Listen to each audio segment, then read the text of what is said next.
Facebook group पर सुन रहे हो, जहां बैठकर सुन रहे हो, बाबा से ये विनती करना, जैसे भागीरथ जी की तप साधना पूर्ण हुई और गंगा का दर्शन हुआ, गंगा सामने आई, ऐसी हमारी भी तप साधना पूर्ण हो और ये कोरोना महामारी समाप्त हो।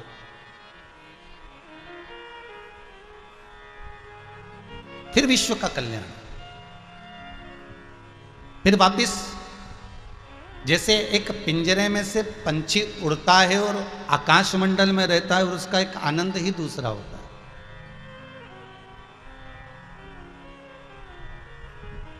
एक बार एक चिड़िया ने, जिसको मां जानकी जी ने अपनी पिंजरे में बंद कर रखा था, एक चिड़िया को मायके में जनकपुर में छोटी सी चिड़िया को मां जानकी जी ने एक पिंजरे में कैद कर रखा।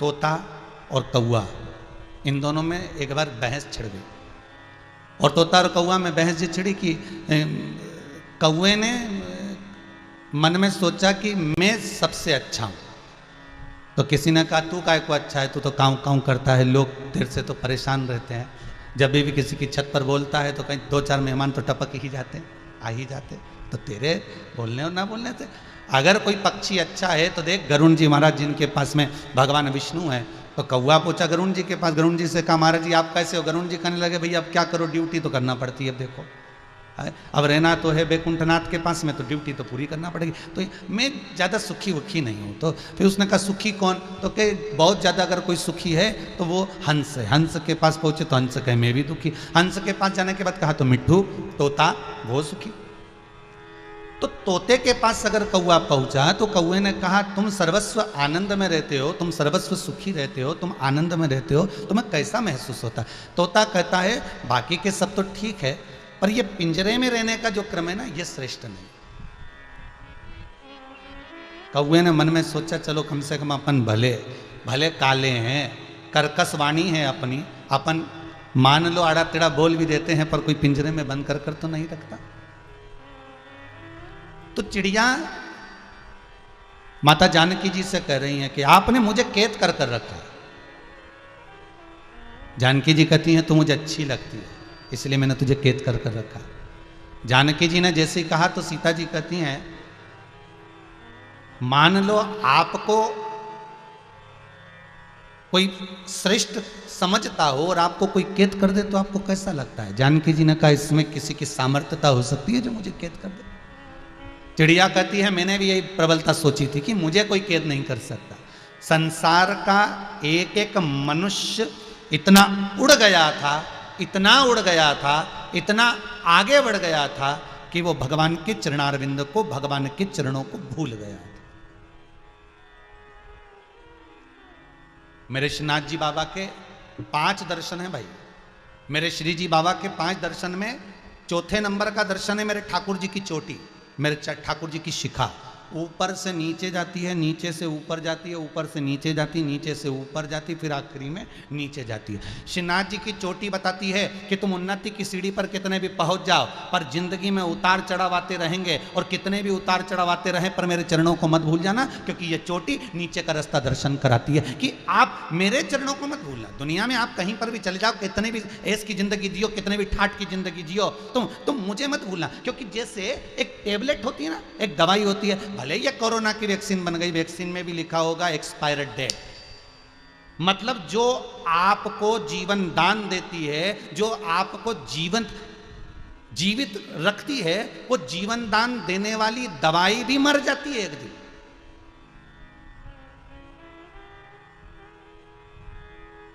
अंतिम तिथि लिखी होती है, आप कोई सी भी दवाई खरीद के लाओ ना तो उस पर लिखा रहेगा अंतिम तारीख, अंतिम तिथि, एक्सपायर डेट उसकी लिखी है। मतलब जो दवाई आपको जीवन प्रदान कर रही है, जो दवाई आपको अच्छा रख रही है, जो दवाई आपकी बीपी शुगर सबको लेवल में रख रही है, मतलब उसकी भी एक्सपायर डेट है, मतलब उसके भी मरने की तारीख है, मतलब उसकी भी अंतिम तारीख है। तो जिस तरह दवाई जब बनाई जाती है, दवाई को जब निर्माण किया जाता है तो उस पर एक सील अंतिम तारीख की लगा दी जाती है, एक्सपायर डेट उस दवाई पर लिख दिया जाता है। उसी तरह मनुष्य जब वो पैदा होता है, माता के गर्भ से जब वो निकलता है, माता के गर्भ से वो जन्म लेता है, जब उसकी नाल माता के नाभि से काटी जाती है, उस समय पर उस पर भी एक सील अंतिम तारीख की लगा दी जाती है, एक्सपायर डेट उसकी भी लिख दी जाती है। बस अंतर इतना है कि दवाई गोली एक्सपायर हो उससे पहले उसको यूज कर लो, उससे पहले उसको खा लो, उससे पहले उसका प्रयोग कर लो। और मनुष्य एक्सपायर हो उससे पहले शंकर का भजन कर लो, उससे पहले स्मरण कर लो, इससे पहले नाम जाप कर लो।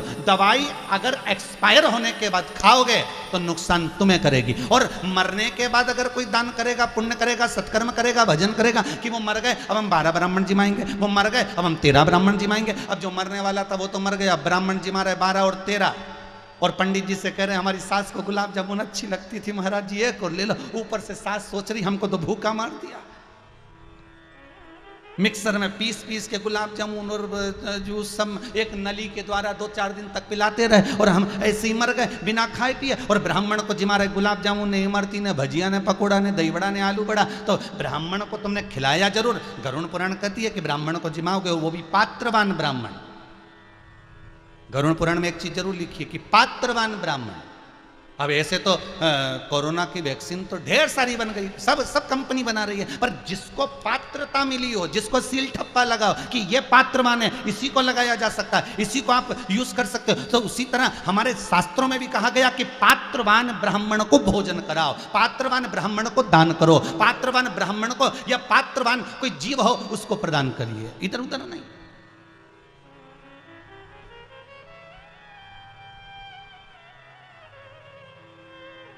अरे भाई शास्त्र कहता है अगर आपने ब्राह्मण को भोजन कराया है और वो ब्राह्मण एक बार भी संध्या नहीं करता, गायत्री नहीं करता, भगवान का भजन नहीं करता, नाम जाप नहीं करता, तो तुमने जो भोजन कराया उसका कोई लाभ नहीं है, उसका कोई फल नहीं है।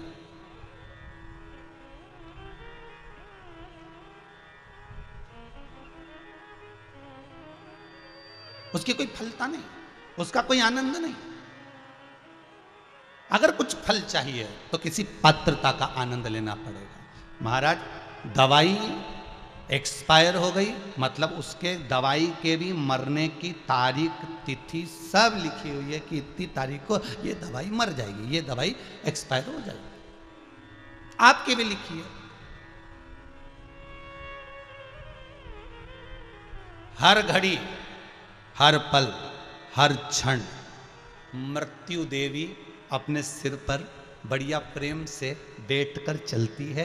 अपन जितनी श्वास अपनी पूरी हो जाए, 21,600 श्वास मनुष्य के शरीर से प्रतिदिन निकलती है, और प्रत्येक श्वास में ना जाने कौन सी श्वास आखिरी हो, किसको मालूम है? ऐसा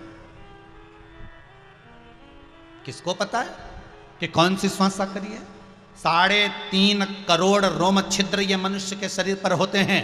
एक एक रोम छिद्र यही कहता है कि तुम भगवत भजन में डूबे रहो, तुम स्मरण में लगे रहो, तुम नाम जाप में लगे रहो, तुम उसकी भक्ति में रमो।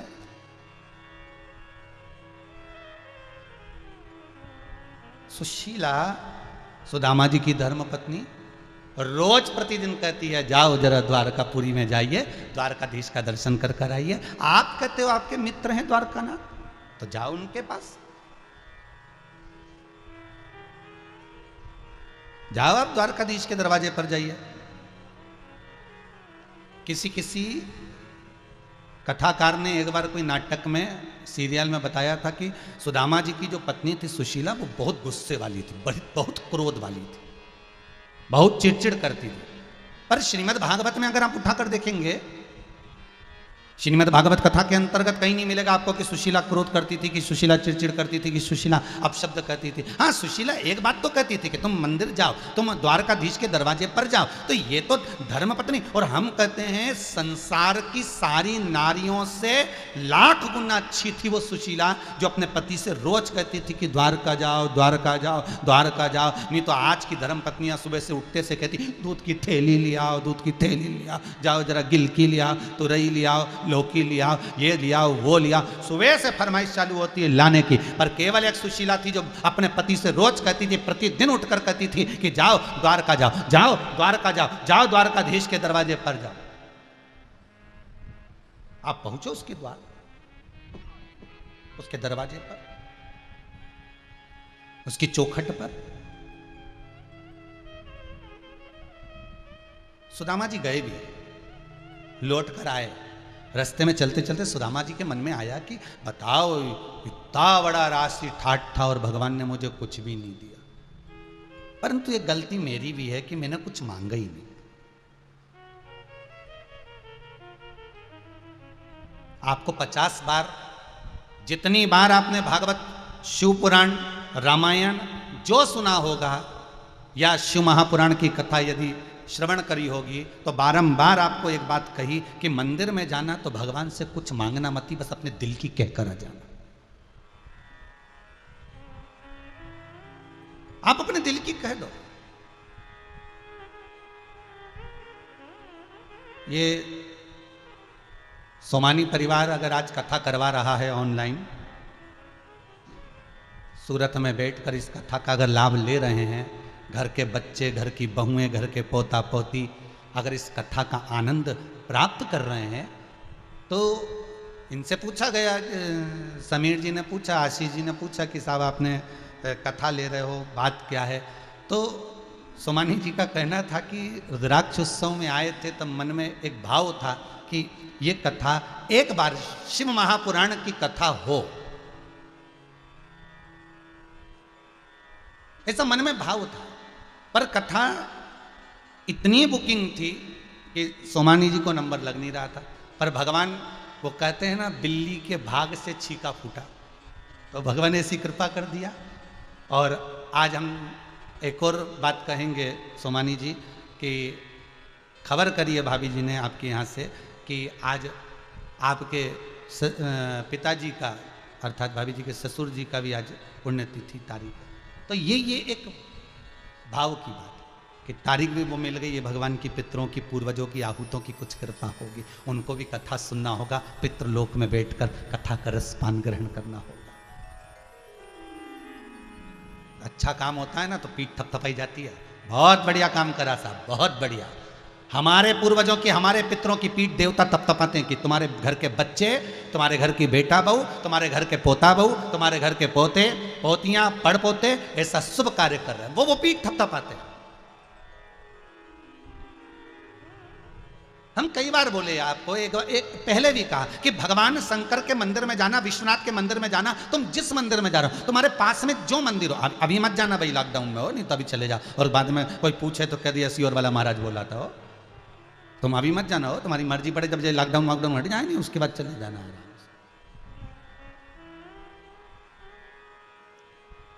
कल एक माता जी का फोन आया था, वो कह रही थी गुरुजी हमारा पशुपति व्रत हम कर रहे हैं और हमारे यहाँ तो लॉकडाउन लगा है, मंदिरों सब बंद पड़े, तो हम पशुपति व्रत कैसे करें? तो उनसे निवेदन है, अभी जरा पशुपति व्रत को रोक दो, व्रत करो, बस दिया लगाने मत जाओ। फिर बाद में शासन के साथ में, प्रशासन के साथ में, सरकार के साथ में, जनहित में, जग कल्याण के लिए अपन ये मत सोचो कि अपन स्वस्थ है, संसार स्वस्थ होगा तो अपन स्वस्थ होंगे। इसलिए मुंह पर मास्क लगा कर रखो, हाथ को बार बार धोते रहो, सोशल डिस्टेंसिंग का पालन करो, दूरी बनाकर चलो। मन की दूरी मत बनाओ, शरीर की दूरी बनाओ। पर दुनिया के लोग आज के जमाने में मन की दूरी बना रहे हैं। मोहल्ले में कोई शांत हो गया, मोहल्ले में कोई चला गया तो मालूम पड़े इतने भय खा गए कि उसको फोन तक नहीं लगा रहे कि क्या हुआ क्या नहीं हुआ, तेरे यहाँ कुछ पैसा दिला है, कोई चीज की कमी तो नहीं पड़ रही। अरे मत जाओ उसके यहाँ, कम से कम मन का प्रेम तो बना कर रखो। एक बार फोन लगा कर कह दो कि चिंता मत करना, हम बैठे हैं। क्यों टेंशन लेते हो, क्यों चिंता करते हो? अभी हमें बिल्कुल चिंता मत करना, सारी व्यवस्था हो जाएगी, कोई चिंता की जरूरत नहीं है तेरे। तू तो भजन कर, स्मरण कर, शरीर की दूरी बनाओ, मन की नहीं। मन तो रखो।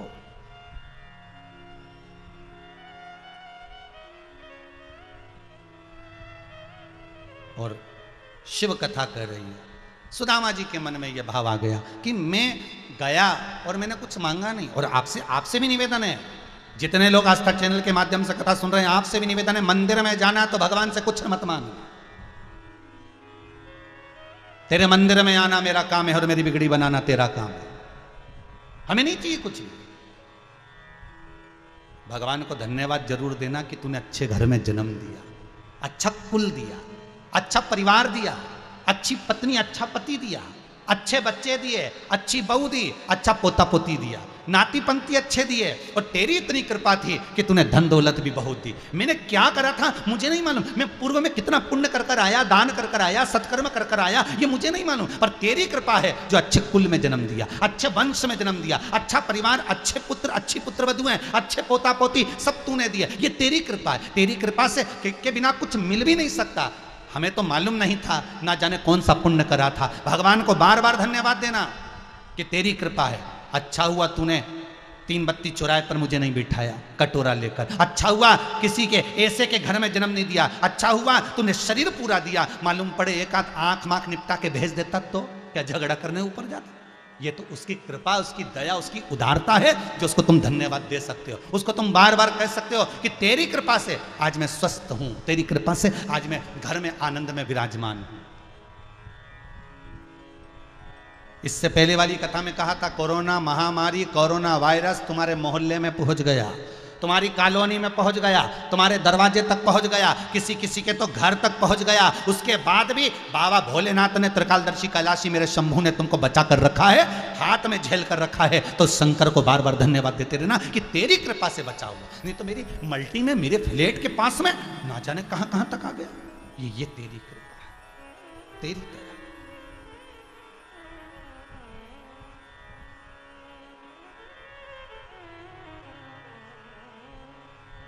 कोरोना महामारी चलती रही, ऊपर से बची कुची थी तो ये वो तूफान हो रहा ना था।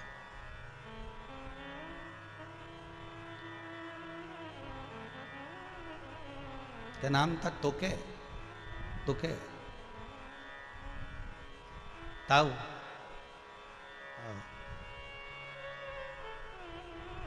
अच्छा हुआ सब लोग अपने अपने छत पे जितनी पानी की टंकी है उसमें पानी भर के रखना है, तो ताऊ जी लेके चले जाए।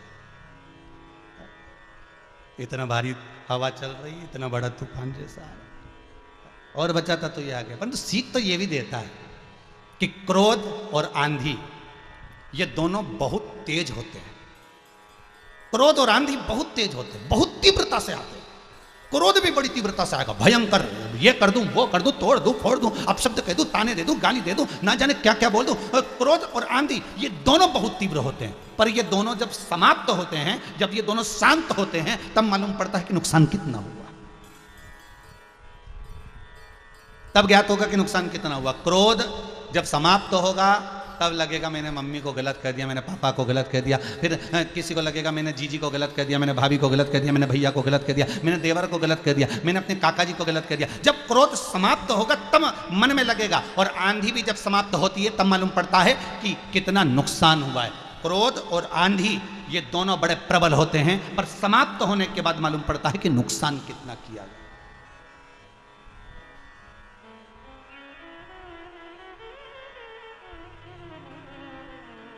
पर जब तूफान आता है उससे पहले अलर्ट कर दिया जाता है, सावधान, समुद्र में से नौकाओं को बाहर निकाल लो, मछुआरे दूर हो जाओ, सब अपना अपना घर संभाल लो। उससे पहले जब क्रोध आता है तो इस क्रोध को संयमित करने के लिए गुरु की वाणी का ध्यान करना चाहिए, सदगुरु की वाणी का ध्यान करना चाहिए, प्रवचन को ध्यान देना चाहिए। कि हमने शिव महापुराण में सुना था, हमने शंकर की कथा में सुना था कि जरा सा सती माता को क्रोध आया था। इतना क्रोध माता सती को आया कि मां दक्षायनी ये भूल गई थी कि मैं प्राणों को कहां त्याग रही हूं, और उन्होंने अपने प्राण यज्ञ के कुंड में त्याग दिया। जो इतनी विद्वान थी, शंकर जी की अर्धांगिनी थी माता दक्षायनी, और उनको जब क्रोध आया, और क्रोध आया तो उन्होंने अपने प्राण, बताओ, त्यागे भी तो कायम है यज्ञ के कुंड में। और शंकर भगवान को इसी बात का तो दुख लगा, ए दक्षायनी, ए सती, गजब करा आपने, मेरी धर्म पत्नी होकर तुमने जो प्राण छोड़े वो यज्ञ के कुंड में छोड़े। अगर प्राण छोड़ना ही थे तो और कहीं छोड़ते, मरना ही था तो और कहीं जाकर, पर ये कुंड में क्यों प्राण त्यागे? देवताओं का अपमान करा है तुमने, इसलिए हे सती, हे दक्षायनी, तुम्हें कोयल का जन्म लेना पड़ेगा।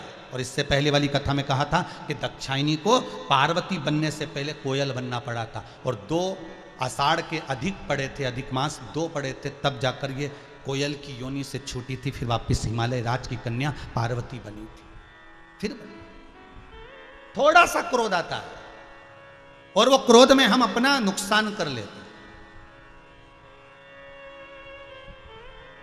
जरा सा क्रोध,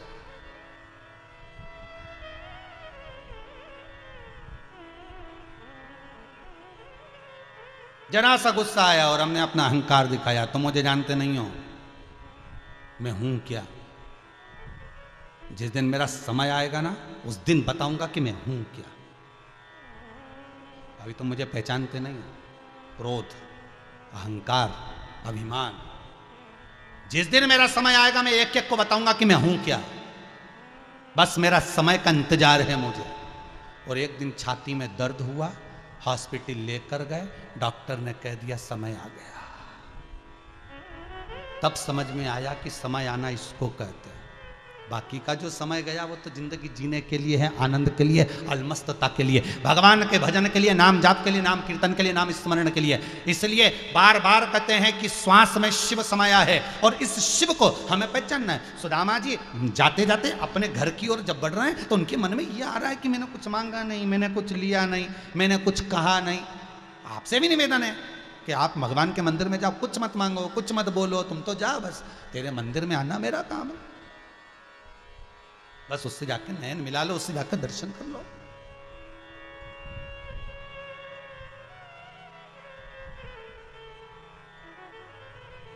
सुदामा जी जाते जाते विचार करते जा रहे हैं, परंतु इतना बड़ा द्वारकानाथ था, कुछ मांग लेना था मुझको, बच्चों के लिए, पत्नी के लिए, किसी के लिए मुझे मांगना था, पर मैंने मांगा नहीं। अब जाते जाते सुदामा जी जैसे घर पहुंचे तो उनकी पत्नी सुशीला चांदी की थाली में दिया सजाकर अपने पति को लेने के लिए दौड़कर और दरवाजे से अपने घर लेकर गई। जो घर सुदामा जी ने देखा, देखकर सुदामा चक्कर खाकर पड़ गए कि गजब, ये किसने दिया। तो सुशीला बोली, जिसके दरवाजे पर तुम गए थे उसी ने दिया। शिव पुराण भी यही कहती है। भगवान शंकर कहते हैं तुम कथा संभालो, मैं तुम्हारा घर संभालता हूं। यह सुदामा का चरित्र। भगवान ने, सुदामा ने कुछ मांगा नहीं है, सुदामा ने कुछ कहा नहीं है, सुदामा ने तो एक शब्द नहीं कहा कि मुझे ये दीजिए। बस भगवान इतना करें कि तू मेरा मंदिर आ गया, तूने मेरा दर्शन कर लिया, तू मेरी चौखट पर पहुंच गया, तू मेरा भजन संभाल ले। और भगवान कहते हैं मैं तेरा घर संभाल लूंगा। और आपसे भी निवेदन है, जितने टीवी चैनल पर कथा सुन रहे हो, जितने फेसबुक पर कथा सुन रहे हो, जितने यूट्यूब पर कथा सुन रहे हो, आपसे भी निवेदन है, आप 2 बजे से 5 बजे तक इस शंकर की कथा को अमृत जानकर, औषधि जानकर 2 बजे से 5 बजे तक शंकर की कथा को तुम संभालो और तुम्हारा घर शंकर संभाले। फिर तुम्हें टेंशन लेने की जरूरत नहीं। काय की चिंता करो।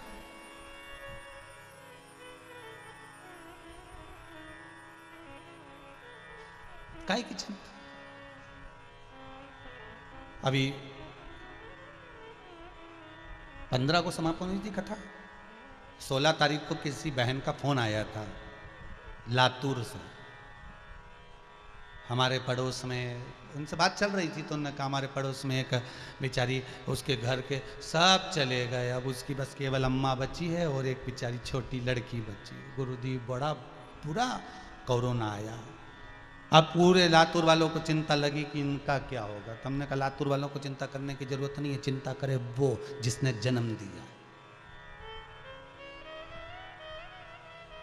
चिंता वो करे, अपने को टेंशन लेने की क्या जरूरत। फिर निवेदन करेंगे, तुम्हारे जन्म से पहले उदर में जब वो अंदर तुम्हारा पेट भर सकता है, जन्म लेने के बाद मां के स्तनों में दूध देकर तेरा पेट भर सकता है। जिस समय पर तेरे दांत नहीं है, तू नौकरी करने नहीं जाता, तू सर्विस करने नहीं जाता, तू चाकरी करने नहीं जाता, कहीं कमाने के लिए नहीं जाता, किसी स्थान पर किसी फैक्ट्री आदि दुकान धंधे पानी में तू लगता नहीं है और माता की गोद में पड़ा रहता है, तो तेरा पेट वो परमात्मा भर देता है। तो चिंता करने की जरूरत क्या है। अगर उसने जन्म दिया है, गर्भ में रखकर भी तेरा पेट भरा, गर्भ के बाहर भी तेरा उदर का पालन करा, तो चिंता करने की जरूरत नहीं है। मरने के बाद भी और जीते जी भी सारी व्यवस्था उसको करना, तुझे नहीं करना। काहे की चिंता। अब उसकी गुड़िया का क्या होगा, उसके बच्चों का क्या होगा, करो। कई लोग ऐसे भी हैं जो खूब सारा जोड़ जोड़ कर चले गए, उसके बाद भी बच्चों को अगर दे के भी चले गए तो शास्त्र कहता है पूत सपूत तो की धन संचय और पूत कपूत तो की धन संचय। बेटा सपूत होगा खुद जोड़ेगा। संसार में ऐसे कई लोग हैं महाराज जिनके माता पिता ने 1 रुपया नहीं दिया होगा। संसार में ऐसे भी लोग हैं जिनको घर से 1 गिलास 1 थाली 1 लोटा लेकर निकल गए होंगे। संसार में ऐसे भी लोग हैं जब घर से निकले होंगे तो 1 जोड़ कपड़ा होगा। संसार में ऐसे भी लोग हैं जब घर से निकले होंगे तो कुछ भी हाथ में नहीं होगा, फिर भी निकल गए छोटे छोटे बच्चों को लेकर, अपना गांव छोड़कर, अपना नगर छोड़कर दूसरे नगर में, दूसरे गांव में, दूसरे प्रदेश में, दूसरी जगह चले गए। और वहां जाने के बाद उसके पास कुछ भी नहीं था तो भी भगवान का नाम लेकर विश्वास रखकर जब काम चालू करा, हो सकता है कि आने वाले समय में उसकी फैक्ट्रियां भी चल रही हो सकता है आने वाले समय में उसकी दुकानें भी चल रही हो सकता है आने वाले समय में उसका व्यापार अच्छा चल रहा हो। उसकी किस्मत किसने बनाई? पूत सपूत तो की धन संचय। बस वो अपने संस्कारों पर जिया, वो अपने माता पिता के बतलाए मार्ग पर जिया, उसने अच्छा कर्म करा और नेक कर्म कर कर आगे बढ़ता रहा और बढ़ता रहा बढ़ता रहा बढ़ता रहा, इतना बढ़ गया कि आज दुनिया के लोग उससे प्रेरणा लेते हैं, परिवार के लोग उससे प्रेरणा लेते हैं। बस निवेदन इतना है कि पूत सपूत तो की धन संचय। अगर बेटा सपूत होगा, आपने अगर अपने बच्चों को अच्छा संस्कार दिया है तो बच्चे कुछ भी कर कर आनंद पा लेंगे। और पूत कपूत तो की धन संचय। अगर बेटा कपूत होगा, कितना भी जोड़ कर चले जाना, सब शेयर मार्केट में, डब्बा में सब गोल कर देंगे और पिताजी के पास आके आंसू बहा बहा कर रोएंगे, पिताजी। अब पिताजी भी क्या करे, उसने 2-4 एफडी करा के रखी होगी, तोड़ के फिर दे देगा बेचारा, क्योंकि बाप क्या कर सकता है, माँ क्या कर सकती है, ले और ले जा, एक बार और कुछ कर ले जा।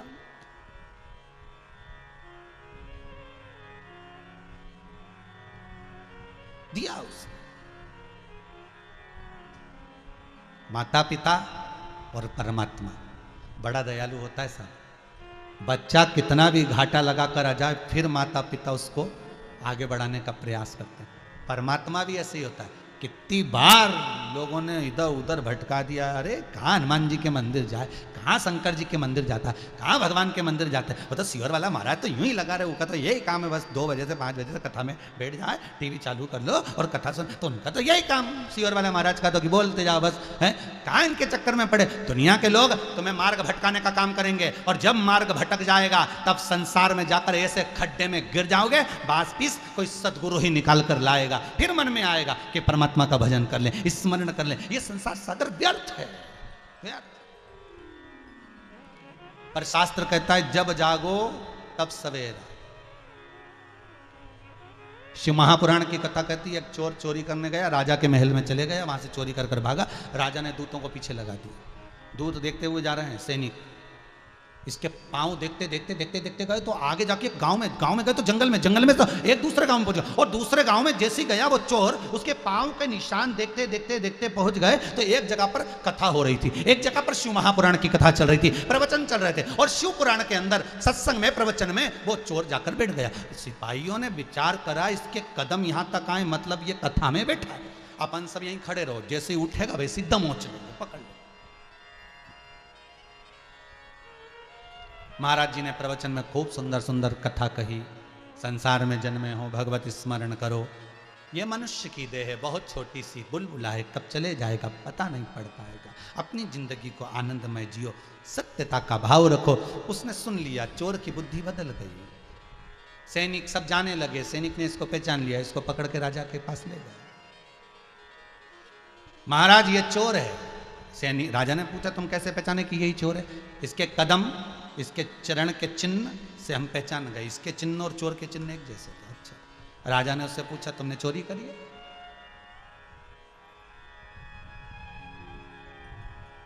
तुमने चोरी करी है?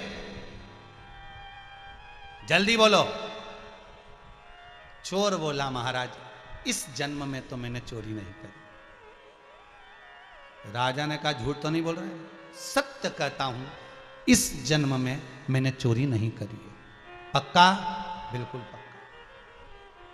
राजा के पास में एक भाव था कि वो पीपल के पत्ते को हाथ के बीच में रखकर कच्चे सूत से बांधकर गरम धधकता हुआ लोहे का तवा हाथ पर रखता था, हाथ जल जाए तो समझ लो किसने चोरी करी है, और ना जले तो समझ लो किसने चोरी ना करी है। धधकता हुआ तवा गरम राजा ने बुलवाया, उसके हाथ पर रखा तो वो हाथ जला नहीं, और जमीन पर जैसे रखा तो जमीन के नीचे जो कालीन था वो जल गया,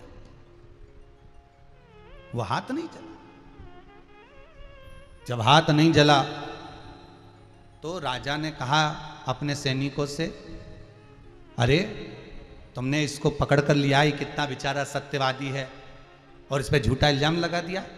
महाराज हम तो इसके चरण के चिन्ह से पहचान, हमारा मन आज भी कहता है कि चोर है, छोड़ो उसको। कितना सत्यवादी है कि उसका हाथ नहीं जला और नीचे कालीन जल गया, छोड़ दिया उसको, छोड़ो इसको जरा। सैनिकों को बुलाया राजा ने। राजा बोला तुमने एक शरीफ व्यक्ति को पकड़ कर लेकर आए थे और उसको सजा दिलवा रहे थे, अब सजा तुम्हें मिलेगी, मृत्यु दंड मिलेगा। वो व्यक्ति बोला महाराज इनको मत मारो, चोरी मैं नहीं करी है। राजा बोला तुम इनको बचाना चाहते हो? नहीं नहीं नहीं, चोरी मैंने करी। तुमने चोरी कब करी?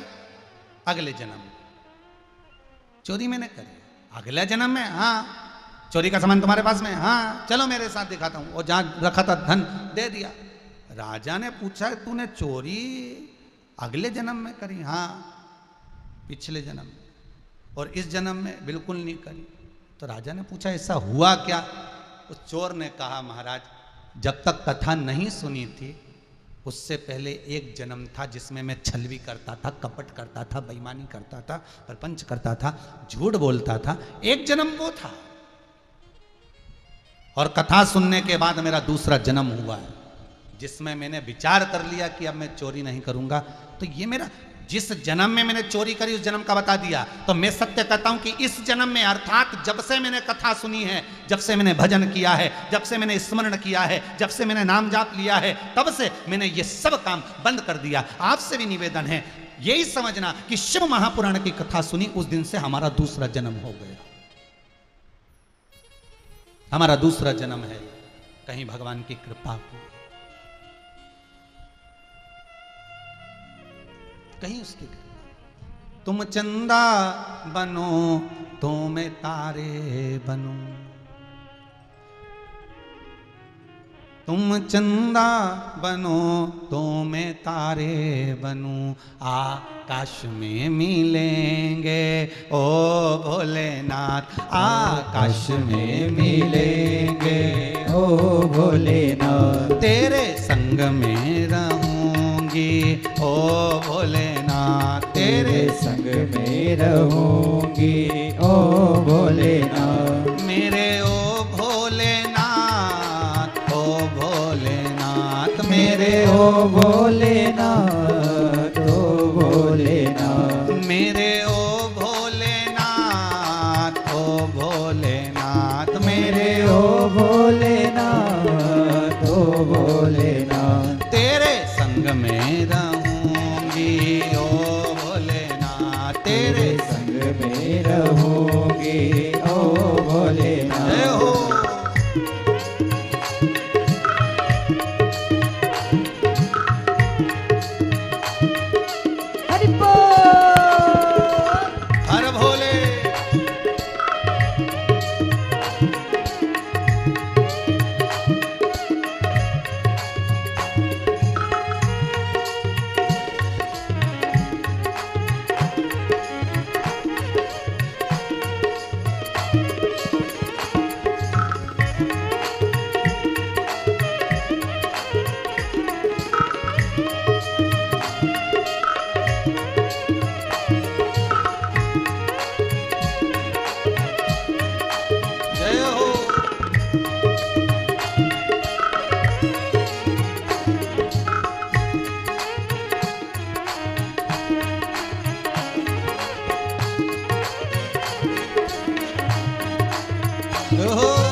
मैं धारा बनूं, तुम नदिया बनो तो मैं धारा बनो, तुम नदिया बनो तो मैं धारा बनूं, तुम नदिया बनो तो मैं धारा बनो। पृथ्वी पे मिलेंगे ओ भोलेनाथ, पृथ्वी पे मिलेंगे ओ भोलेनाथ, तेरे संग में रहूंगी ओ भोलेनाथ, तेरे संग में रहूंगी ओ भोलेनाथ। मेरे ओ भोलेनाथ, ओ भोलेनाथ, मेरे ओ भोलेनाथ, ओ भोलेनाथ, मेरे ओ भोलेनाथ, ओ भोलेनाथ, मेरे ओ भोलेनाथ, ओ भोलेनाथ। तेरे संग में रहूंगी ओ भोलेनाथ, तेरे संग में रहूंगी ओ भोलेनाथ।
सुगंध बनूं, तुम फूल बनो मैं सुगंध बनो, तुम फूल बनो तो सुगंध बनूं, तुम फूल बनो तो सुगंध बनो। डाली पे मिलेंगे ओ भोलेनाथ, डाली पे मिलेंगे ओ भोलेनाथ, तेरे संग में रहूंगी ओ भोलेनाथ, तेरे संग में रहूंगी ओ भोलेनाथ। मेरे ओ भोलेनाथ, ओ भोलेनाथ, मेरे ओ भोलेनाथ, ओ भोलेनाथ, मेरे ओ भोलेनाथ, ओ भोलेनाथ, मेरे ओ भोलेनाथ, ओ भोलेनाथ। तेरे संग में रहूंगी ओ भोलेनाथ, तेरे संग में रहोगी ओ भोलेनाथ। हो।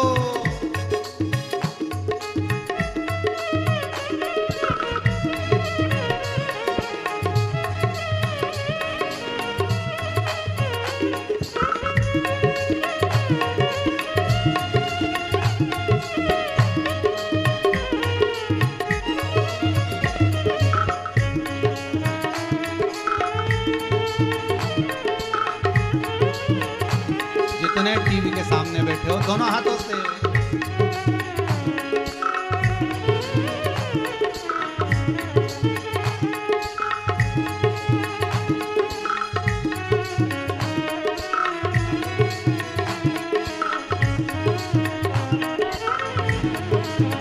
हर भोले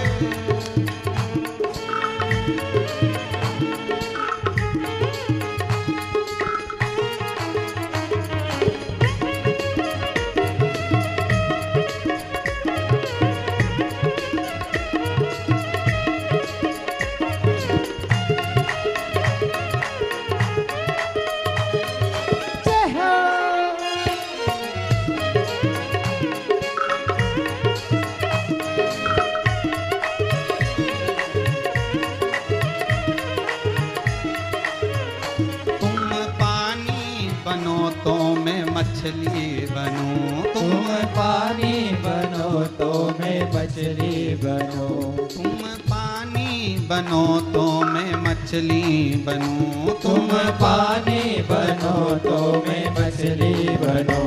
नदिया में मिलेंगे ओ भोलेनाथ, नदिया में मिलेंगे ओ भोलेनाथ। नदिया में मिलेंगे ओ भोलेनाथ, नदिया में मिलेंगे ओ भोलेनाथ। मेरे ओ भोलेनाथ, ओ भोलेनाथ, मेरे ओ भोलेनाथ, ओ भोलेनाथ, मेरे ओ भोलेनाथ, ओ भोलेनाथ, मेरे ओ भोलेनाथ, ओ भोलेनाथ। तेरे संग में रहूंगी ओ भोलेनाथ, तेरे संग में रहोगी ओ भोलेनाथ। तेरे संग में रहूंगी ओ भोलेनाथ, तेरे संग में रहोगी ओ भोलेनाथ। तेरे संग में रहूंगी ओ भोलेनाथ, तेरे संग में रहोगी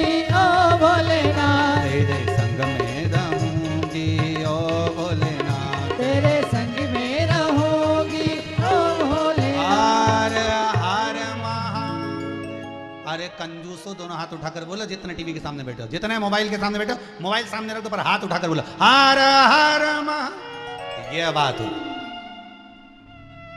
अरे शिव का नाम ले, हर हर महादेव महादेव महादेव महादेव बोलते ना अपन, महादेव देव देव, गाड़ी देव, बंगला देव, जमीन देव, श्वास देव, ऑक्सीजन देव देव, जरा सबको अच्छा से देव आशीर्वाद देते। शिव कृपालु, शिव दयालु, शिव करुणा सागर, शंकर है ही ऐसा। सुदामा का चरित्र कहता है कि तुम भगवान का मंदिर संभालो, तुम मंत्र माला संभालो, तुम कथा संभालो, तुम शिव महापुराण की कथा 2 बजे से 5 बजे तक दिल से सुनो, घर वो संभालो। वैसे भी कौन संभालता है? जब आप लोग अपने मामा मामी काका काकी किसी के यहाँ शादी में चले जाते हो, घर में ताला लगा के जाते हो, अंदर ठाकुर जी को छोड़ के जाते हो, घर में शंकर भगवान को छोड़कर जाते हो, तुम्हारे घर में जो छोटा सा मंदिर होता है तुम सब चले जाते हो और भगवान को अकेला छोड़कर जाते हो, तो घर भी तो वही संभालता है, काम वही तो संभालता है। ताला लगाकर तुम तो गए, उसके बाद तो फैक्ट्री, दुकान, घर, जमीन, जायदाद सब वही संभालने वाला है। तो जब वही संभालने वाला है तो अपने को टेंशन क्या है? काय की चिंता? तुम तो भजन करो जितना बन सके। भगवान से कहना, अगर बुढ़ापा भी दे, मना नहीं है देना, पर बुढ़ापे में पलंग मत पकड़ाना, माला पकड़ा देना। क्या पकड़ाना? माला।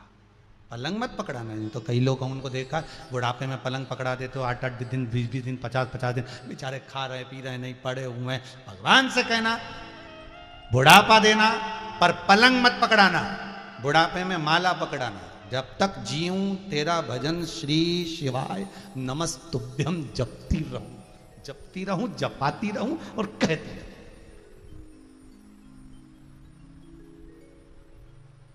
कुछ मत, बस उतना बल दे तेरा भजन कर सकूं, तेरा स्मरण कर सकूं, तेरा मंत्र जाप, तेरा नाम जाप कर सकूं। अरे शिव महापुराण की 12 संहिताएं वर्णन करती है। स्वयं देवराज ब्राह्मण का चरित्र कहता है कि देवराज ब्राह्मण, पहले भी कथा में कहा, ब्राह्मण होकर कर्म से वंचित रह गया था। आपसे निवेदन है, भगवान ने जो शरीर दिया है और जिस अनुसार आपको पैदा किया है उसके अनुकूल आप अपनी जिंदगी जियो, उसके अनुसार जियो। मत बुरे कर्म कर बंदे वरना पछताएगा, भगवान की आंखों से तू बच नहीं पाएगा, तू बच नहीं पाएगा। रहे सोने की माला पहन, अक्ष की माला पहनाओगे तो महादेव की नजर होगी। वो दृष्टि लगाकर बैठता है, रुद्राक्ष कौन पहना, तुलसी कौन पहना।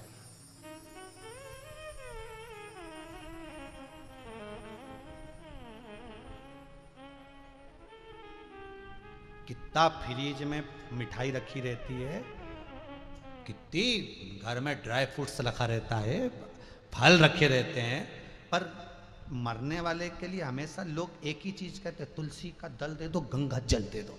कभी कोई नहीं कहता फ्रिज खोल के पपीता खिला दो। प्राण जा रहे हैं, अंतिम सांस चल रही है, अंतिम क्षण जा रहा है। किसी ने तुम्हें ऐसी अकल दी कभी जिंदगी में? अरे बोलो तो रे, जितने लोग टीवी के सामने बैठे, बोलो कभी तुमसे किसी ने कहा ऐसा कि मरने वाले व्यक्ति को, अरे बेचारा मर रहा है, प्राण छूट रहे हैं, अंतिम सांस चल रही है, बस डॉक्टर ने कह दिया मरने वाला है, और इतने में कोई घर का व्यक्ति आके कहता है फ्रिज में से पपीता ला, जल्दी खिला, मर रही है। हर व्यक्ति एक ही बात कहेगा, गंगा जल दे दो, तुलसी का दल दे दो। बनाए नहीं है तुलसी का दल गंगा जल तो रुद्राक्ष का पानी दे दो, वो भी नहीं है तो बेलपत्री का पानी दे दो, पर मरने वाले के ऊपर कृपा कर दो, बस इतनी इतनी सी दया कर, इतनी कृपा। कोई नहीं कहता फ्रिज में ड्राई फ्रूट्स रखा है, बादाम काजू रखा है अलमारी में, वो निकाल के खिलाओ, मर रहा है बेचारा, अंतिम सांसें चल रही है। जिंदगी भर उसने काजू बहुत खाया, बादाम बहुत खाया, जब भी दिवाली पे मिलने जाता था 2-4 काजू बादाम तो खा के जाता था, अब की बार भी इसको काजू बादाम। कोई नहीं कहेगा, कहेगा तो एक ही बात कहेगा कि गंगा जी का जल दीजिए, तुलसी का दल दीजिए। अंतिम समय का एक ही तोड़ है, गंगा का जल, तुलसी का दल। अंतिम बिंदु वही है। माता के गर्भ से जन्म लिया तो दूध पिया, मरते समय मुख में गंगा जल और तुलसी का दल आया, बस, और जीव चला गया।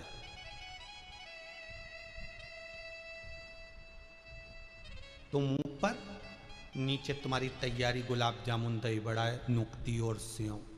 तुम ऊपर से सोचते रहना अपने तो गंगा जल और तुलसी का दल दे के भेज दिया, और 12वें के दिन बताओ सब चीज खा रहा, और इतना बड़ा कंडा जला के घी शक्कर छोड़ दिया। बस यही जीवन है। अभी भी कुछ नहीं बिगड़ा जीजियों, अभी भी कुछ नहीं बिगड़ा। मानव का शरीर मिला है, खूब भजन कर लो, भगवान से कहना बुढ़ापा देना, पर पलंग मत पकड़ा देना। बुढ़ापा देना तो माला पकड़ा देना। मेरा बुढ़ापा ऐसा होना चाहिए जिसमें मेरे घट की जिह्वा से, मेरे हाथों से, मेरे स्मरण से शंकर का नाम न छूटे, राम नाम कृष्ण नाम न छूटे। जिसका मैं स्तमन करूं, जिसका मैं अनुमोदन करूं, जिसका मैं स्मरण करूं, वो ना छूटे।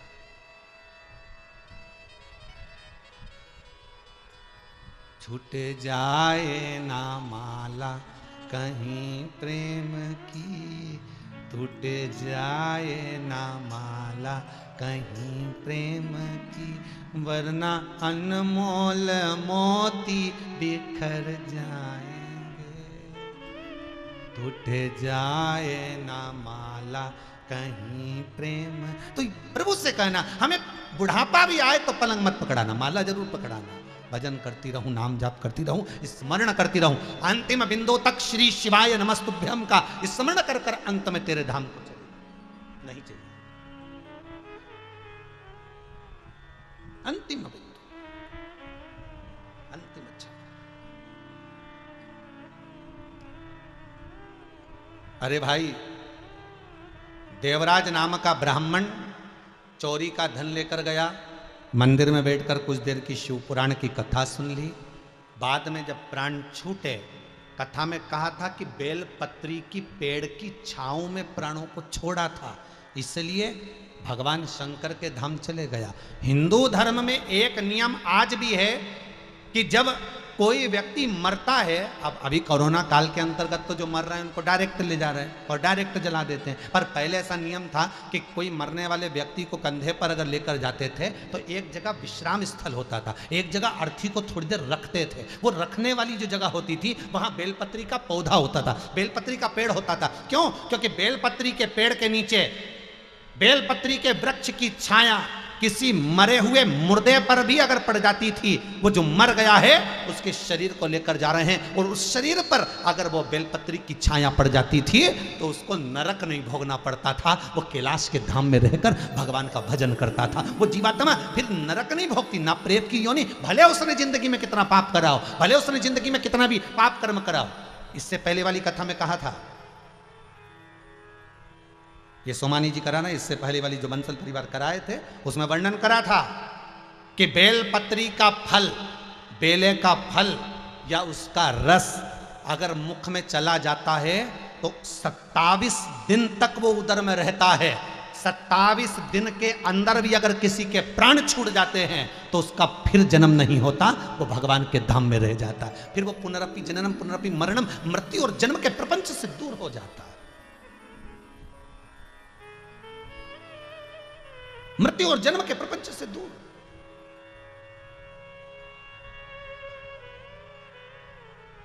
और उस प्रपंच से छोड़, आपसे भी निवेदन है, हमारा बारंबार निवेदन है, कभी मौका मिला करे, कभी आपका दिल करा करे, और जब आपका मन कहीं ना लगे तो बैठ गए बेलपत्री के पेड़ के नीचे, बेलपत्री के वृक्ष के नीचे, कुछ देर बैठिए, कुछ देर।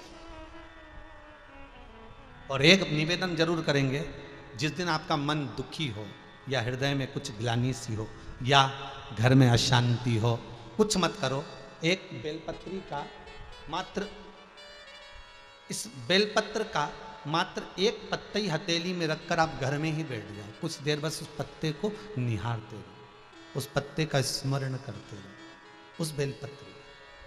श्री शिवाय नमस्तुभ्यम मंत्र मन से बोलते रहो। दिल अगर दुखी भी होगा ना, कुछ देर में वो दुख समाप्त हो जाएगा। शंकर अपने आप करुणा कर देगा, शिव कृपा। इस बेलपत्री में वो तत्व, वो आनंद छुपा है। यहां तक कहती है विष्णु पुराण में तो बेलपत्री का चरित्र ही और भी लिखा है, और भी तरह का चरित्र लिखा है कि एक बार माता लक्ष्मी जी ने भगवान की प्रार्थना करी, निवेदन करा, और भगवान शंकर को राजी करने के लिए माता लक्ष्मी लग गई, कमल दल दे रही थी, कमल का दल कम पड़ गया। फिर माँ कहाँ से लाए कमल? नेत्र कमल दिए, उस नेत्र कमल से ही भगवान ने जो वृक्ष उत्पन्न करा वही बेलपत्री का वृक्ष। यह पुराण कहते हैं, इस बेलपत्र को कोई पहचाने ना पहचाने, उसकी तात्विकता, उसका सुख, एक आनंद है। बस इतना याद रखो, जिस दिन आप भगवान की आराधना करने बैठो, उस दिन, जिस दिन आप शंकर जी का अभिषेक करने बैठो, जिस दिन आप भगवान का पूजन करने बैठो, उस दिन बेलपत्री आप ना तोड़े। जो पूजन कर रहा है वो ना तोड़े, वो ना तोड़े, क्योंकि आज आप भगवान की आराधना कर रहे हो और बेलपत्री का पत्ता लेकर तोड़ते हो ना, तो उसका दोष होता है। आप जिस दिन आपका पशुपति व्रत है तो एक दिन पहले तोड़वा लो, भैया आज तोड़ लाना तुम, हो आज लेकर आ जाना तुम, या कोई दूसरा तोड़ ले, पर आपका अगर व्रत है तो आप ना तोड़ो।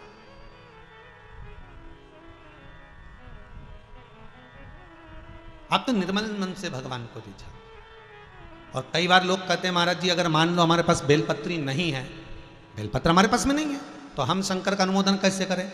कई बार ऐसी भी स्थिति बनती है, हमने कई लोगों से कहा कि मान लो अगर कोरोना महामारी आपको घेर ली है, आपका कोई व्यक्ति अगर हॉस्पिटल में पड़ा हुआ है, तो हमने आपको पहले भी कहा पिछली कथा में कि अपामार्जन स्तोत्र का या तो पाठ करिए, अगर वो ना कर सकते हो तो सीधे हाथ में दूध, उल्टे हाथ में जल, 5 बेलपत्री शिवलिंग पर चढ़ाकर नाम और गोत्र, जो व्यक्ति हॉस्पिटल में पड़ा हुआ है उसका नाम गोत्र बोलकर जल और दूध की एक साथ धार, जैसे शंकर भगवान पर पार्वती जी कांवड़ चढ़ाती थी दोनों हाथ से, उसी तरह आप जल की धार और दूध की धार शिव पर समर्पित करिए। बाबा श्री शिवाय नमस्तुभ्यम का जाप करिए, उस व्यक्ति का नाम और गोत्र बोलिए, भगवान चाहेगा तो उसको जल्दी से जल्दी आराम लगना प्रारंभ होगा। सुख के भाव शंकर के कंठ में जब विष पहुंचा, हलाहल विष जब मंथन में प्रकट हो रहा है, उस विष के प्रकट होने के पहले, सबसे पहले उस विष के प्रागट्य के पहले, सबसे पहले अगर कुछ निकाला गया तो गौ माता को निकाला गया। उस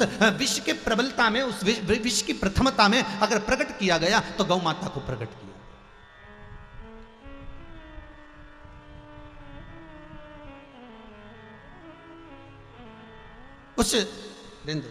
उस गाय को प्रकट किया गया।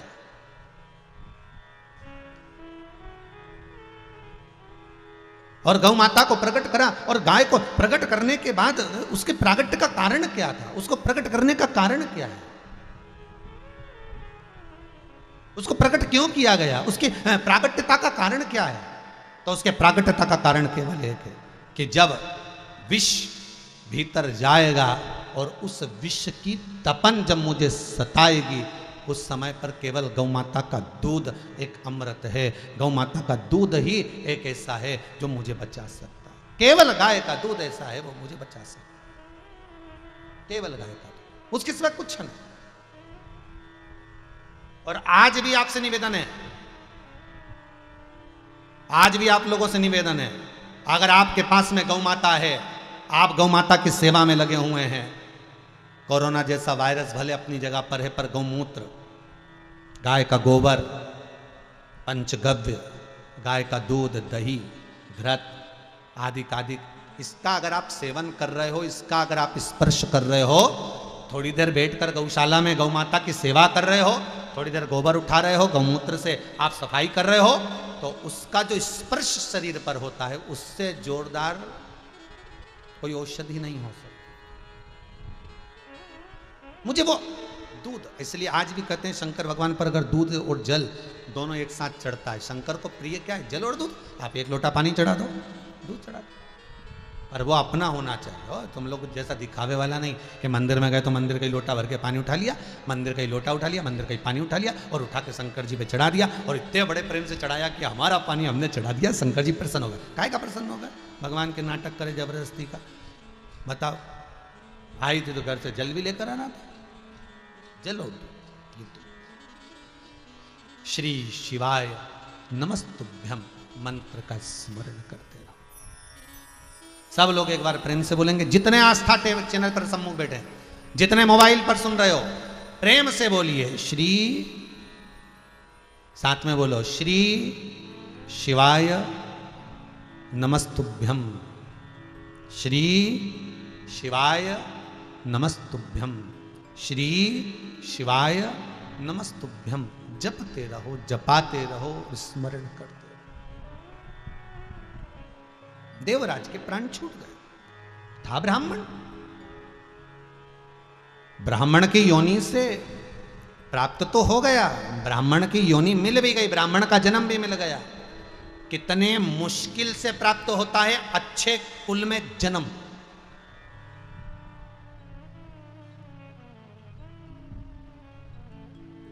कितने मुश्किल से प्राप्त हो।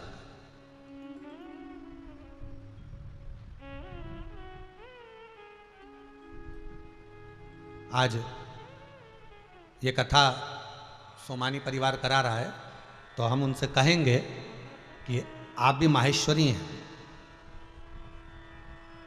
और माहेश्वरी कुल का जो प्रागट्य है वो भगवान महेश से। इससे पहले पिछले वर्ष एक कथा उमा और महेश की बातचीत थी, उमा और महेश्वरी, कि महेश्वरी समाज के 12 खाम कैसे प्रकट हुए, और इनकी उत्पत्ति और इनका प्रागट्य, और इनके द्वारा शंकर भगवान से वर प्राप्त करना, ये सारा चरित्र उसमें कहा गया।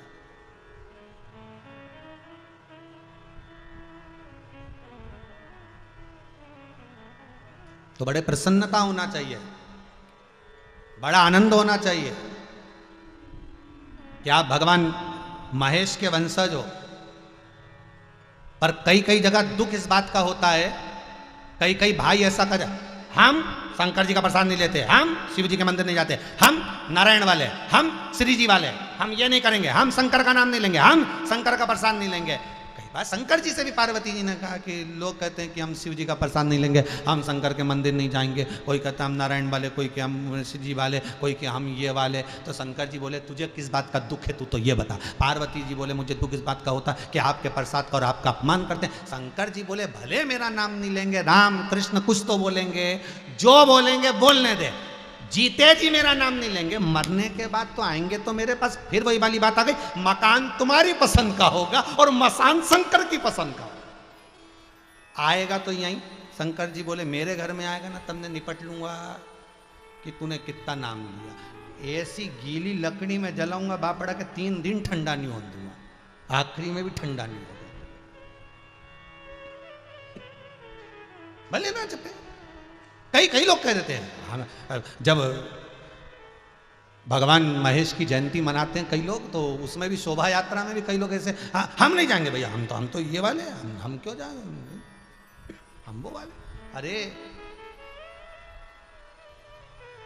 बाप कभी नहीं बदलता, बाप बाप होता है, पिता पिता होता है, वो नहीं बदला जाता।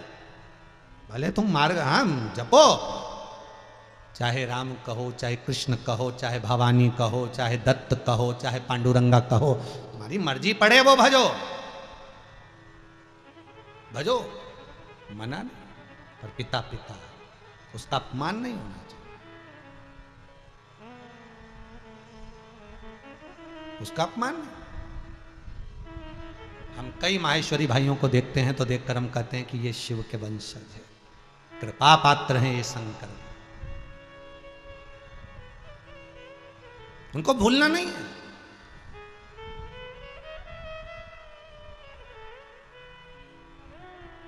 कई अग्रबंधुओं को देखते हैं तो कहते हैं देखो ये अग्र हैं, ये माता लक्ष्मी के आनंद में प्रकट हुए और माता लक्ष्मी स्वयं शिव की आराधना करी है नारायण को पाने के लिए। कौन शिव से दूर है? ये जितनी श्वास चल रही है ये शंकर शिव तो है। शिव गया, शरीर नहीं, शबरे गया, केवल शब। देवराज नाम का ब्राह्मण ब्राह्मण कुल में जन्मे और ब्राह्मण कुल में जन्म लेने के बाद में ब्राह्मण तत्व को नहीं पहचान पाए। मेरे संसार के जितने ब्राह्मण बंधु हैं उनसे निवेदन इतना सा कहना है, बड़ी मुश्किल से ब्राह्मण की योनि मिलती है, बड़ी मुश्किल से ब्राह्मण का जन्म मिलता है और उस जन्म को पाने के बाद अगर हम संध्या से वंचित रह जाएं, उस ब्राह्मण के जन्म को पाने के बाद हम गायत्री से वंचित रह जाएं, उस ब्राह्मण के जन्म के पाने के बाद हम शंकर से दूर हो जाएं, उस ब्राह्मण के जन्म के पाने के बाद हम भगवान के भजन से दूर हो जाएं, तो हमारे जीवन को धिक्कार, जीवन बेकार।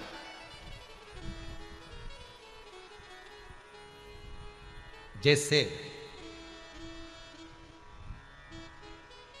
बिना यज्ञोपवीत धारण करा हुआ ब्राह्मण कन्यादान कर दे तो वो कन्यादान नहीं लगता।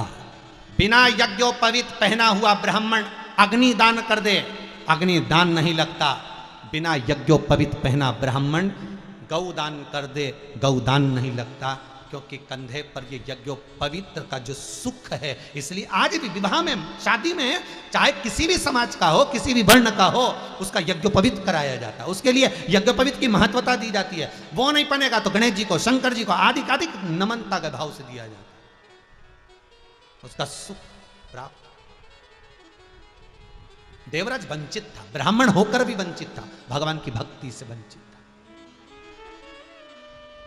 और भगवान की भक्ति से जब देवराज वंचित था, देवराज के मन में था, मैं गया चोरी का सामान लेकर वहां पर, जब देखो जब महाराज जी चिल्ला रहे थे हर हर महादेव, हर हर महादेव, बार बार चिल्ला रहे हैं, बार बार कह रहे हैं, पर मुझे तो सुख मिल ही नहीं रहा ना, मुझे तो दुख है।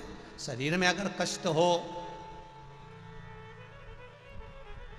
शरीर में अगर दुख हो, तकलीफ हो, कष्ट हो, और तुमसे कोई कहे कि भैया ऐसा कर लो, वैसा कर लो, तो मन लगेगा क्या करने का? आओ, कई लोग तो ऐसे भी रहेंगे, शरीर में कष्ट है, कथा चल रही है तो कहेंगे थोड़ा बंद कर दो, आवाज़ थोड़ी कम कर दो। और शिव महापुराण की कथा कहती है, घर में अगर रोग समाहित हो रहा है, जब काम, आसक्ति, विषय, लोभ, वासना, तृष्णा या कोरोना जैसा वायरस भी आपके घर में प्रवेश कर रहा है, तो शिव महापुराण की कथा कहती है कोई बीमारी भी अगर प्रवेश कर रही है तो अपने टीवी के वॉल्यूम को थोड़ा सा तेज कर लो, जिससे आपकी कथा की आवाज एक एक दीवार, एक एक पल पल में, श्वास श्वास धड़कनों में, हर जगह पर शंकर की ये कथा चली जाए। पहले भी कथा में कहा था, जंगल में जब शेर धाड़ता है, छोटे छोटे हिरण, जीव जंतु सब भाग जाते हैं। शिव महापुराण की जब गर्जना होती है तो ये सब बीमारी, रोग, दुख, तकलीफ सब भाग जाते हैं, सब चले जाते।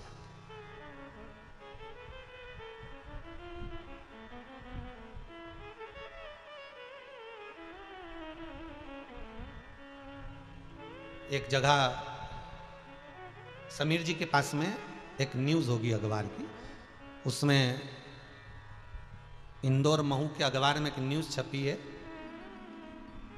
उसमें न्यूज़ में दिया गया है कि दिन भर पुलिस प्रशासन को कोरोना के अंतर्गत लॉकडाउन कराने के लिए सबको रोकना पड़ता है, और उस न्यूज़ में लिखा है 2 बजे से 5 बजे तक, जब तक शिव महापुराण की कथा आती है तब तक एक भी पुलिस वाले को किसी को रोकने की जरूरत नहीं पड़ती, क्योंकि कोई बाहर ही नहीं निकलता, सब कथा में लीन होगा, सब कथा सुनते रहते हैं।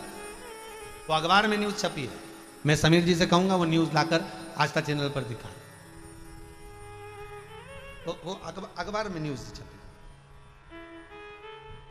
शिव कथा की लीनता, शंकर का अनुमोदन। आपको अगर मिला है, शिव का भजन मिला है, और आपसे भी निवेदन है जितने लोग टीवी चैनल के माध्यम से सुन रहे हैं, आपके मोहल्ले में, आपके परिवार कुटुंब कबीले में, आपके क्षेत्र में, आपकी कॉलोनी में, आपकी मल्टी में, आपके क्षेत्र में कहीं पर अगर कोई कोरोना के अंतर्गत कोई वायरस से तकलीफ में चला भी गया है और किसी को कष्ट भी है, तो ये शिव महापुराण की कथा एक औषधि है, शिव महापुराण की कथा एक अमृत है, शिव महापुराण की कथा एक आनंद है, वो अमृत।